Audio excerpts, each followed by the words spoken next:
Olá! Já pararam para pensar que para ser uma pessoa verdadeiramente justa, talvez seja preciso se enxergar como alguém perverso? Parece um quebra-cabeça, né? Mas é exatamente essa ideia que dá o pontapé inicial na jornada fascinante que a gente vai desvendar hoje, mergulhando num texto que mistura filosofia e misticismo de um jeito, olha, surpreendente.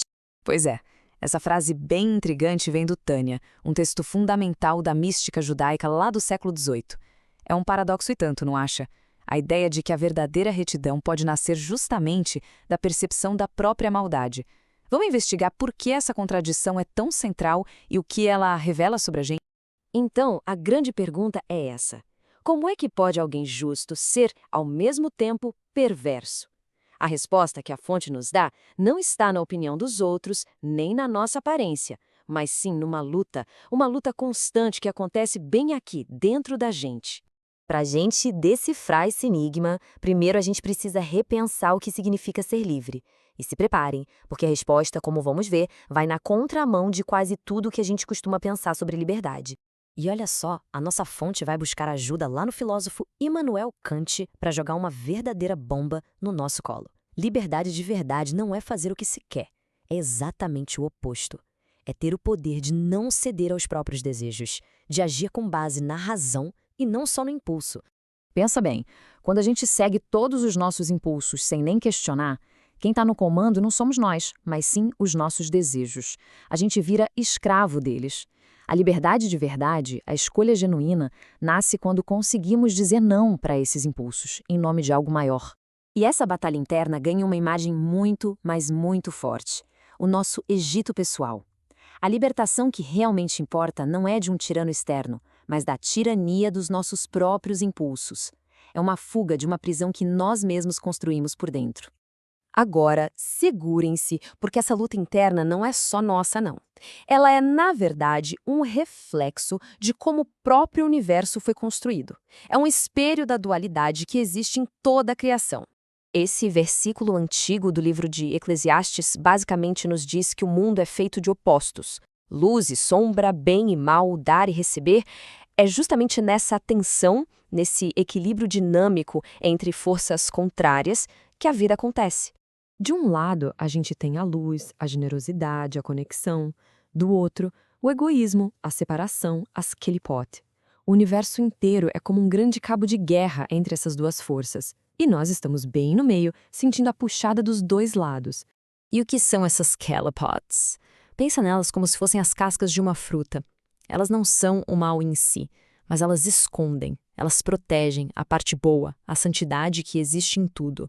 São as forças do egoísmo que nos impedem de ver a luz divina que permeia toda a realidade.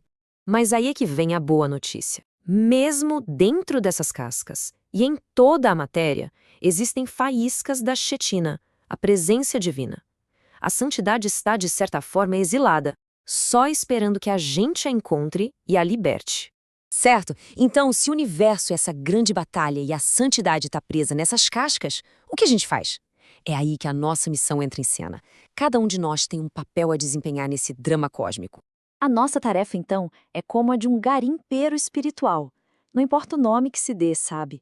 A missão é navegar pelo mundo, encontrar e libertar essas faíscas de santidade que estão escondidas nas coisas, nas pessoas e principalmente dentro de nós mesmos. E como a gente faz isso? Seguindo o tal do caminho do meio. Não se trata de ser só bonzinho ou só rigoroso.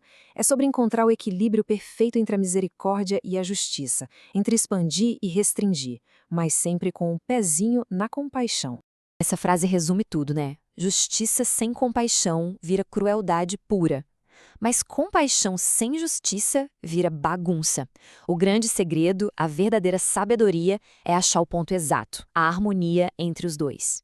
E agora a gente chega na parte que talvez seja a mais importante de todas. Essa jornada não tem linha de chegada. Não é sobre alcançar um destino final, mas sim sobre continuar caminhando todos os dias pelo resto da vida. O primeiro passo, aquele mais crucial de todos, é a decisão de sair do Egito. É o momento em que se escolhe deixar de ser refém dos próprios desejos e começar a busca por um autodomínio de verdade. É o começo de tudo. Só que sair do Egito não significa chegar ao paraíso no dia seguinte. Pela frente, temos o deserto. Uma caminhada longa e muitas vezes bem difícil, de autoconhecimento e superação, que na história bíblica durou 40 anos. E aqui está o grande desafio. Nem todo mundo que começa essa jornada chega ao final. É preciso ter força, resiliência e, acima de tudo, consciência para não se perder ou desistir no meio do caminho. É um verdadeiro teste de perseverança. No fim das contas, a pergunta que fica para a gente refletir é: em que ponto dessa jornada cada um de nós está? Não se trata de colocar um rótulo de bom ou mal, mas de abraçar a luta diária pelo autodomínio. E lembrar que, mesmo quando o mundo nos chama de justos, a batalha interna continua. O deserto é, na verdade, um convite para a nossa maior aventura, a descoberta de nós mesmos.